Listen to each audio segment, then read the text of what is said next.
So let's get into it. Game 1 of this best of 5 between InControl Gaming and Ghost Gaming. Let's check out the competitions again. Not surprised to see a ballpoint Splatling Nouveau on one side, and on the other, we are going to see that nozzle nose we were talking about. Absolutely. I know Dude has favored those for a very long time. It's nice to see him playing them. Brian is going to be taking up the role of the Splat Charger here that will have the Stingray, so don't be surprised to see them jumping back to spawn in order to use it. But right now, Brian taking up a more aggressive position than we usually see snipers take. After taking a few shots and expending that ink armor, they will back off, though, to try and farm that Stingray more. Absolutely. Looks like he had his eyes there over on the ballpoint. Want to take that out maybe before they could get onto tower, but jumping back probably to pop his Stingray here and stop this tower before it gets too much further than the first And this is a very common strategy. You want your backliner to be sitting on the tower so that they can do a couple of things, so that they can still have an impact on the team fight, and also do something called right peeking, where they protect the vast majority of their body against the pull on the tower, but are still able to fire off shots. Because as some people may not know, Inklings are all right-handed. They all hold their guns with their right hand, so all of the shots come from that side. Very, very useful strategy. Quake, unfortunately, on the wrong side of that suction bomb. Airs are going to be taken down as well, though. It's a 3v2 situation currently for Ghost Gaming. Dude able to pop the ink armor as well, and is able to get the kill onto Birch before the jump out. Very crucial kill. And if somebody can get on the tower, that will hopefully start a new push for them. That's 2 down on the side of InControl. Ghost Gaming looking to take the first checkpoint and probably take the lead. One thing we haven't talked about is the Stingray counter on the side of InControl Gaming. They are using the sloshing machine, which did unfortunately go down, I believe, before they had a chance to use that Stingray. Ghost Gaming facilitating their push and taking the lead with the help of that Stingray and forcing a 3-down situation as well. And as you were talking about, this H3 just farms that ink armor so quickly. They do see the Stingray got built up just quickly enough to stop them here just at the second checkpoint, but it doesn't look like it's going to stop Ghost Gaming for good. 2 down on the side of Ghost Gaming. Brian, nice quick shot there. Didn't even need the full charge in order to get the kill. Another 2-down situation on the side of InControl, and Soren being one of those aggressive counterparts. They also have the baller in case they need to push that far forward and make sure InControl can't get out of their spawn. We still see them here pushing tower. Brian hopping off to protect that Stingray and used to support the tower as one of his teammates takes it up, but unfortunately does go down to the players by control.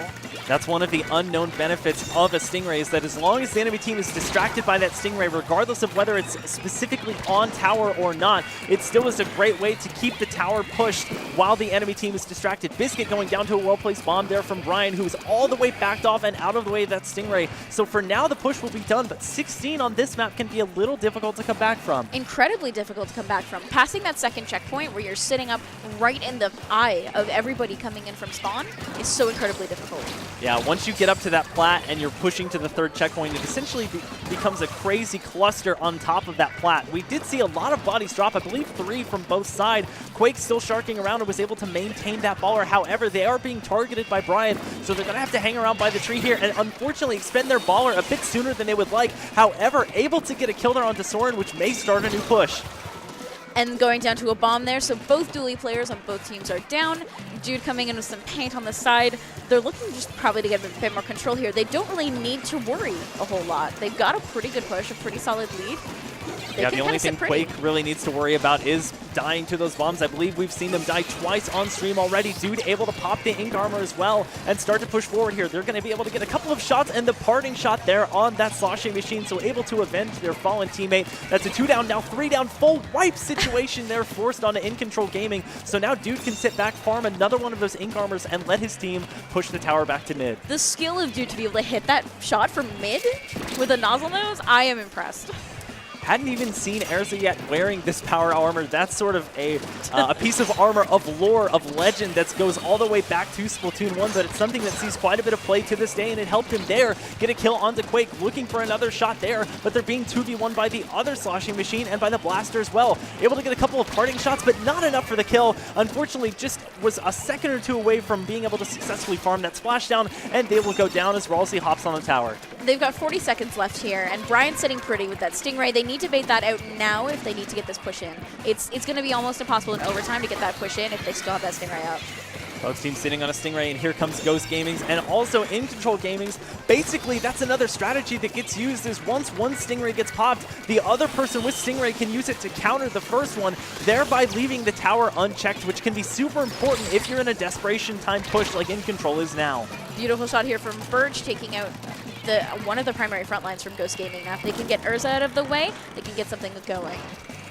Birch sitting over, trying to keep Brian distracted as they do hop on the tower, but it's only Birch left, and that's going to be a full wipe as Ghost Gaming is able to successfully lock this game 1 down with a beautiful full wipe. That was unfortunate there at the end. It looks like Brian kept them just distracted enough for the other 2 teammates to close in from mid, completing that pincer and completely taking them out. That's really the question. Who was distracting whom there?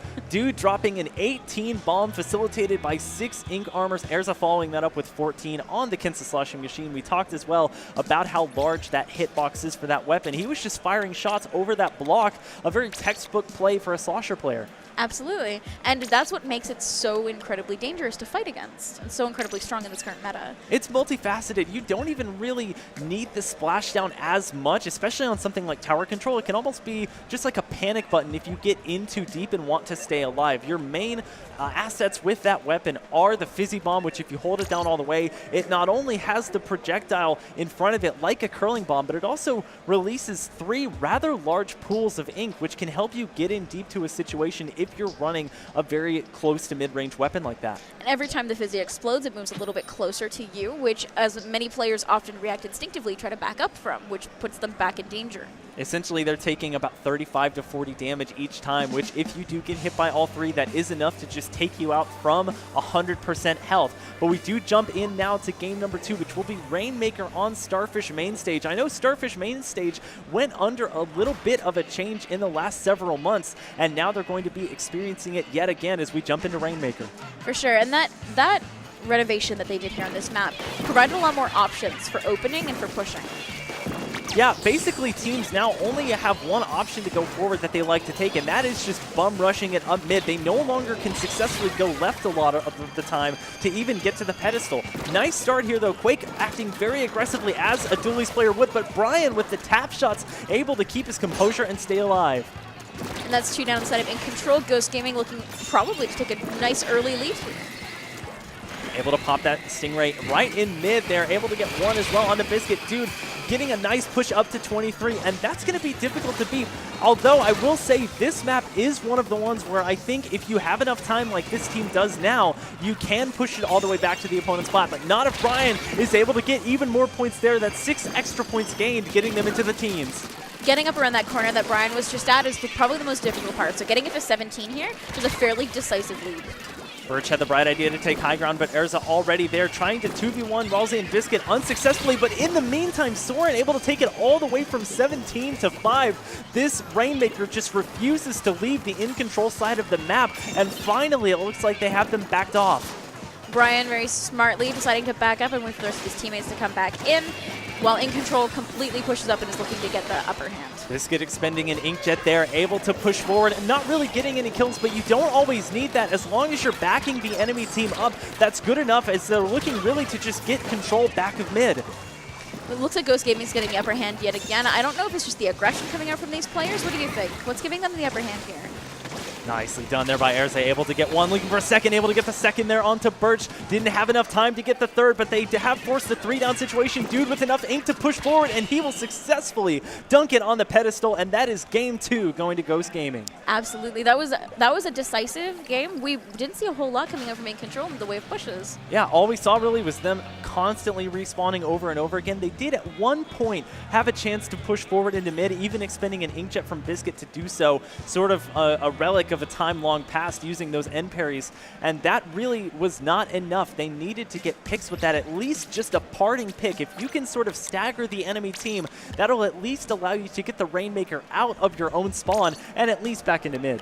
And they're 2 up now on the side of Ghost Gaming with 0 on the side of InControl. What do you think InControl needs to do to move forward and take a game off of Ghost? So I think there's a couple of things already working in their favor. I think the crowd still, like we were talking about earlier, wants to see an upset, and so the crowd is probably going to be cheering pretty loudly for InControl Gaming if they do get a good push going here on Clam Blitz. The second factor is that Snapper Canal is such a rather large, wide open map that just about anything can happen. If you have a confident flanker like InControl does in Quake, and they're able to secure those picks, especially on a high influence players like Brian, that's going to be your golden ticket into making sure the rest of your team can baller in, bubble in, whatever you choose to bring with you and successfully get that bucket popped. The onus onus now is going to be on Brian then to keep an eye out for Quake and keep an eye out for those flankers, because no doubt InControl is going to be trying to do that. And despite how square this map is, this is actually a pretty strong map for Stingray, just because there's almost a line that's created from one bucket to the other and from the buckets to each of the spawns. So the far extremes of the map you don't really ever use unless you want to pull off a hardcore flank. Most of the action here is going to be fought either right in mid or right in front of the baskets themselves. Absolutely. Pushing from mid straight that diagonal line is the quickest way and the easiest way to get into that basket. Not too many surprises coming out from Ghost Gaming. We do see Brian reprise his role on the Spot Charger, and Dude, once again, not even changing up his set really, sticking on that H3. On the opposite side of things, we do have that Kensa Splattershot Jr. that we were talking about, basically acting as a farm for those torpedoes. And not just a farm for the torpedoes, but also for those bubbles, which will really help in getting these pushes in. If you guys don't know, the Junior archetype did, not in 4.4, but I believe in 4.3, get an edit to where it now has a slightly larger, a 10% larger ink tank. So now, if you just run a little bit of Ink Saver sub, you can easily pull off 2 subs in one throw. So you don't even need your special up to be able to do that. Just throw them right away, and you'll be able to, with something like the torpedo, target the enemy players very easily. Unfortunately, the torpedoes don't get that buff because the torpedo you can only have one active at a time. However, that means they don't have to spend as much time trying to recharge their ink to throw another one if it gets shot down pretty quickly. We do see 2 already down. Rawlsy trying to duck and dodge out of the way of this Stingray, but it is essentially going to be a full wipe forced by Ghost Gaming. Now they have an easy time of just collecting as many clams as possible. Just 12 for them right now, but Soren very close to that baller, which is going to be one of their main tickets to push in. Looks like a bit of confusion here on who's going to take all of the clams, but got it sorted out. Dude sitting pretty with this football here. Are they going to push in and get a good break? Ooh, it's going to be close. It looks like a baller v baller strategy, and the bubbles also coming out. Great recovery there by InControl Gaming. Ghost Gaming had multiple specials at their disposal. It's possible that they popped that ink armor just a little bit too early, or that InControl waited until the right time to pop both their baller and the bubbles as well. Now, they won't have those bubbles pushing forward for their own attempt to dunk, but they do have to wait for their teammates to respawn, so they do have some time here to build those back up. It's going to take a big inkjet here from Biscuit, who's all the way back into the top part of the map, trying to find one player who's targeting them, but unfortunately it's not enough. They will have to just come back empty-handed, but that did give InControl Gaming enough time to build up 21, unfortunately now 13 clams, as it looks like we are seeing multiple picks on both sides, but a full wipe forced by InControl Gaming, or Ghost Gaming rather. They lost most of their clams, but they did stop InControl from being able to push in. Both these teams are playing some really good neutral game right now, not really allowing the other team to push up and not really allowing the other team to hold on to too many clams at a time. Nice Stingray coming out to try and lock things down even further. Erza getting closer and closer to that baller. You can see him just throw that sprinkler out to make sure that any extra time that they have can be used to build up that baller. Dude jumping in to try and get the bucket popped here. The basket is going down, so they will have the opportunity to get some clams in, but not very many, only a few, as Brian is the only one alive. To his great credit, though, able to get it all the way to 56 and build up a decent lead as we're more than halfway through this game. And with a game as playing so strong neutral as these two teams are right now, that may be the winning push. Birch doing a good job of acting as a fairly aggressive backliner, and you can afford to when you have range like that. Unfortunately, was not paying enough attention to Brian, who's able to get a quick and easy snipe there on that ballpoint Splatling Nevo. Now has taken up control of mid. Only about halfway to his Stingray, so he can afford to be a little bit more aggressive here. Both teams really only have one special to work with, and that really favors Ghost Gaming, as they can just sort of wait out the clock if they want to, but not if they go 3 down. Great job by InControl to get this one started. And InControl has an incredible amount of clams right now. This could be the lead. 26 clams in their favor, but there is somebody flanking. It looks like it's Erza, and Erza's able to secure the kill onto Birch, but that is going to be the lead in the meantime. Erza looking for another kill is going to find it onto Quake, but in the meantime, they do go 3 down, but InControl Gaming with the strongest showing we've seen from them so far in any of these 3 games. This game should jump out and keep alive. That was an incredible play on the side of InControl. That's one thing that I think some players who aren't as into the competitive scene might forget, is that you can easily jump back to your spawn and maintain whatever progress you built up towards your special. Biscuit popping his inkjet almost in the exact same spot as last time, and basically the same result as last time, as they will come away empty-handed, and here comes Ghost Gaming with 24 clams. Erza pulling out that baller, providing hopefully a jump, but it looks like some streams may have gotten crossed there. They do, however, get the pop. But with Urza the only one left up, that might be the only points they get. Yeah, that was decent patience by Urza. Unfortunately, the rest of his team did not follow suit as they lost a lot of their momentum and weren't able to get really past their penalty. Nice job getting 2 kills there onto the members of InControl, but will it be enough? Less than 30 seconds left and neither team has any specials to contend with yet. If InControl can maintain the same kind of neutral game we've been seeing this rest of this match, this might be the win for them. Quake, normally the aggressive flanker, has now taken a backseat role to just try and farm up that baller so that they'll have it for the final push. It's baller v baller here, and neither one is the winner so far. Quake will go down. The Stingray also helping to supplement that push. Dude getting a couple of clams in. They just need a few more in order to hang on. The basket is still active. Biscuit acting as the gatekeeper. Gets one, looking for a second. Their teammate Ralsei will clean that up, and they have the ballers as an additional bit of armor. It's just barely enough, and they just have Dude remaining, but it looks like that will be it as InControl hangs on, and they will force at least a game 4. If we see that kind of performance for the rest of these 2 games, reverse sweep, I don't want to call it yet. No commentator's curse here. Oh, well. You won't find any of that. But as we said, that was the strongest showing that we've seen so far from InControl in this match. Very middling KAs as well. You can see nobody really went above or beyond 9 to 12 kills. It was very, very even. That shows you that no one team really had the edge in terms of like their Slayer or their Skirmisher. It really came down to when are you using your special? What else are you combining that one special with? Are you combining, like we saw in the early part of that game, a bubble with a baller? Or Ink Armor with a baller. And it looks like InControl really came away with that one with the proper strategy, and we'll have to see how they can translate that into our next map and mode, which is Splat Zones on Mako Mart. Splat Zones is honestly also the best map on this mode. It's incredibly balanced, and a lot of the map is fought in the middle, which makes it really dangerous for a lot of backline players and really strong for a lot of really good chip damage weapons like I'm going to say Clash Blaster. We're not going to see a Clash Blaster, but... If only. But you're very much correct. Backliners almost have to make a very difficult choice. They can either be a bit more aggressive and set up on the block that's directly to the left and behind the zone. You can see that sort of plus shape that the zone makes. Or do you go all the way back to the right-hand side plat, but maybe not have as much of an impact on the game itself? You can see here the E leader is coming up from Brian. So Brian making, the choice of, okay, well, if I want to stay as far back as I need to, I'm going to take an E leader. I'm even going to take some main power up, and I'm going to sit as far back as I darn well please. Now, the shape of the zone does provide InControl a little bit of protection from that E-leader, but they will still have to be very careful where they position themselves.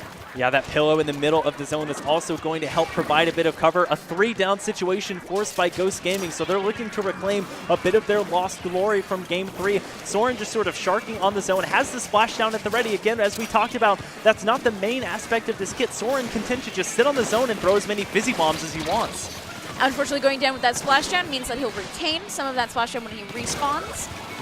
Urza getting an amazing shot here on that inkjet. Woo! And there's another one there. Nice direct. We have one located, though, on the side, looking to see if they can pick them off before they retreat back to their base, and they will get enough distance there to take out Ralsei. In the meantime, building up an inkjet, we'll see if they can get anyone in spawn from InControl Gaming, and all the while, InControl's been able to get the zone once, but it's been ticking down now for Ghost Gaming for a long time. That is 4 now for Urza, a 4-kill streak.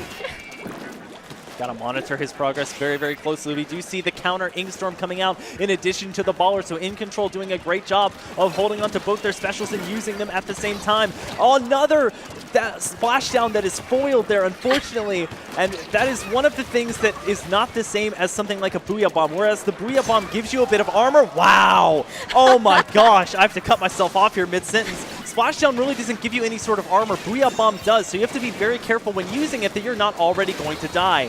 As that inkjet pick, they are doing an incredible job pushing up here. They're 2 down now for Ghost Gaming, 3 up on the side of InControl. We're getting really close to that lead. Yeah, shout out to Swiftly operating the spectator cam, doing a fantastic job of catching these great kills. Finally, Soren, they're able to get a splashdown off and will take down Quake, but that is going to be the lead for InControl Gaming. Birch able to hang behind this pillow and take out Urza, has to duck behind an Inkstorm and throw one off of their own, so they will be able to contest this tower still, but they are a man down, so they have to be very, very careful going into this next team fight. They're still just building their lead here, 3-on-3, pushing forward. We're 23 ticks away from ending the game.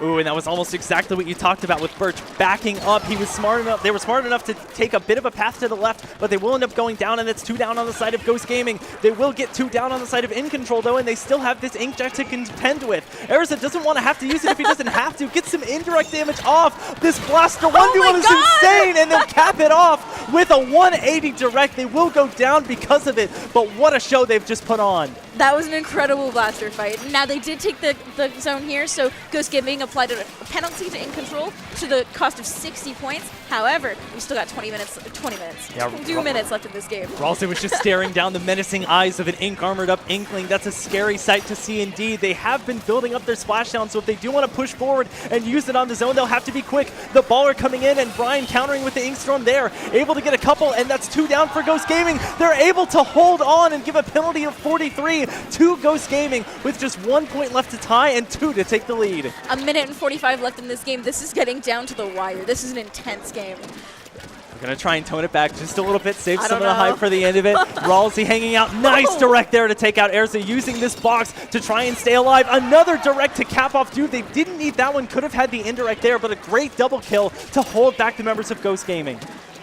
Brian's still staying alive here, managing to keep some ground for his teammates, but it's getting dangerous. Oh, it's going to be a big inkjet here for Erza. Gets one, trying to find another that's hiding behind the zone, but they will get away just in time. Just over a minute left to go, and they will get the zone back as that Inkstorm's able to help facilitate that, and Dude not even using his armor, so they will have that for the next team fight. We've got some specials coming up on the side of InControl. They're hoping to push in with those. One player unfortunately going down, but this might be Erza trying to get a sneaky kill here on the ball point.